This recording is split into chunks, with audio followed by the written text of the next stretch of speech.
Welcome back to my video. आओ चले ज्ञान की ओर में। मैं आपका चिर परिचित बिट्टू सर। आज 9वीं और 10वीं के विषय होता है जिसमें यूरोप में राष्ट्रवाद। राष्ट्रवाद means the love for the nation, emotion for the nation. जैसे हम जानते हैं कि हम अपने देश से जो प्यार करते हैं, जो हमारा उसके प्रति हमारी भावना है, वही राष्ट्रवाद कहलाता है। और राष्ट्रवाद का उदय इसलिए होता है कि जब सामंती प्रथा या रजवाड़े खानदान या कुछ जो हम समझ ले कि जो उस समय में पैसे वाले होंगे वो गरीब कुलीन लोगों पर अत्याचार करते होंगे, तो ऐसी परिस्थिति से उभरने के लिए लोगों ने राष्ट्रवाद की भावना प्रेरित की कि हमें भी समाज में समानाधिकार मिले, हमें भी समाज में एक सरकार में गवर्नेंस करने का समानाधिकार मिले, ताकि तो सबसे पहले राष्ट्रवाद कहा। देखो, हिंदुस्तान में भी राष्ट्रवाद पनपा, क्योंकि आप जानते हैं हम 200 वर्षों तक अंग्रेजों से ज्यादा गुलाम रहे। अगर हम में राष्ट्रीय भावना नहीं होती तो आज शायद हम गुलाम होते, क्योंकि हम इसी तरह सबसे पहले अगर राष्ट्रवाद भाई कहीं पनपा तो वो यूरोप में पनपा, क्योंकि आप जानते हैं फ्रांस मिसाल, उसमें भी यूरोप में सबसे पहले फ्रांसीसी क्रांति के बारे में आप जानते हैं कि 1785 ईस्वी में फ्रांस की क्रांति हुई।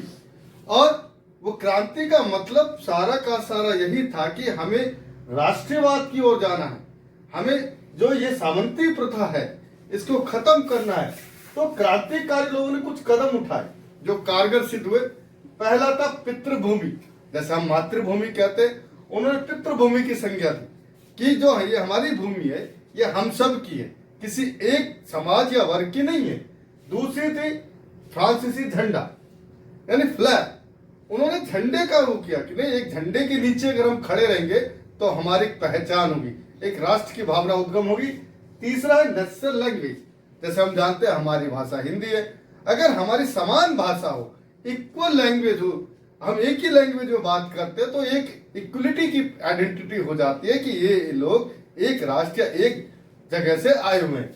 अगला है आपका नागरिक शक्तियों द्वारा चुनाव। आप जानते हैं कि लोकतंत्र हो, ये लोकतंत्र उदारवाद की ओर जाना था, इसलिए उदारवाद तब हो सकता है जब उसमें मध्यम वर्गीय लोग आए, क्योंकि जो आप रजवाड़े हैं, राजा है, जो रूढ़िवादी है, वो आपका विकास या आपके उत्थान के लिए कभी नहीं सोच सकते।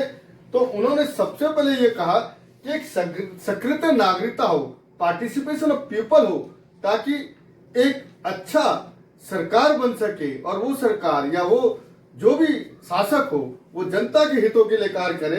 और दूसरी मात्रा और मानक की समान इकाई, यानी मात्रा और मानक की समान इकाई हो, क्योंकि ये भी एक राष्ट्र को प्रेरित करता है कि राष्ट्र के बारे में समझाता है कि एक राष्ट्र का अगर एक मात्रा और एक मानक है पूरे में, तो इसका मतलब कि ये देश एक साथ जीवंत है, एक साथ विकास की ओर अग्रसर है।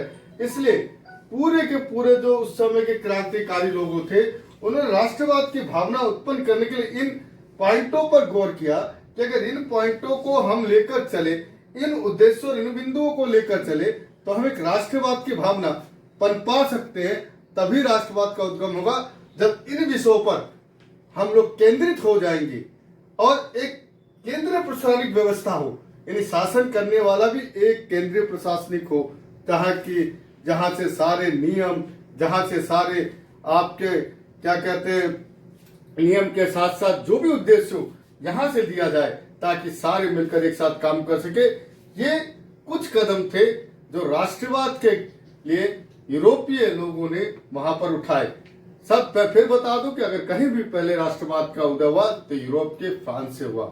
बच्चों, आप इसे ध्यान देना, ये जो मैंने आपके लिए लिखा है ये एक तरह का नोट्स है। इन पॉइंटों पर आप गौर करके और इन पॉइंटों को हाईलाइट करके अगर आप आंसर लिखते हैं तो आपको बहुत अच्छे नंबर मिलेंगे। इसलिए आप इसको अपने नोट्स की तरह से नोट्स कर ले, ताकि आपको आगे भी काम आए।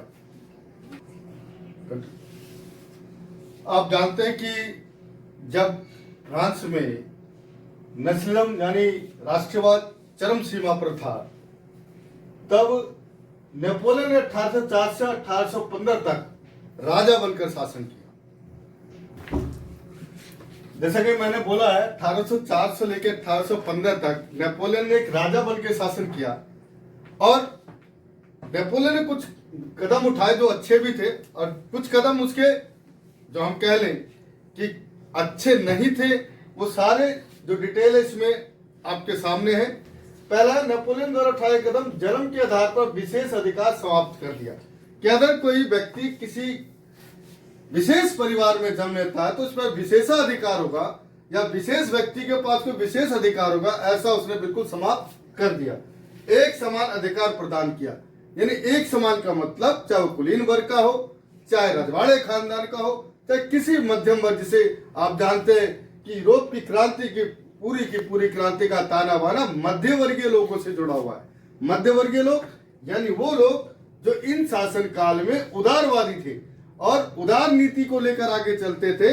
तो वहां से राष्ट्रवाद का जन्म हुआ और एक समान अधिकार प्रदान किया इसने। संपत्ति का अधिकार को मजबूत किया, जिसके पास जो संपत्ति है उसके अधिकार को बिल्कुल मजबूत कर दिया।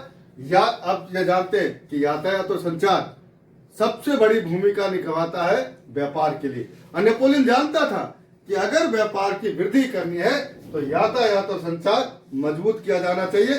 आज अगर हम भारत की भी बात करें तो आप जानते हैं भारत इतना बड़ा अगर व्यवसाय है, विश्व की 5वीं सबसे बड़ी व्यवस्था है, उसका कारण ये पॉइंट है, यातायात का संचार और संचार। एक समान मानक कानून अधिकार, यहाँ कानून भी एक समान अधिकार मानक दिया गया कि हर व्यक्ति के लिए कानून बराबर होगा।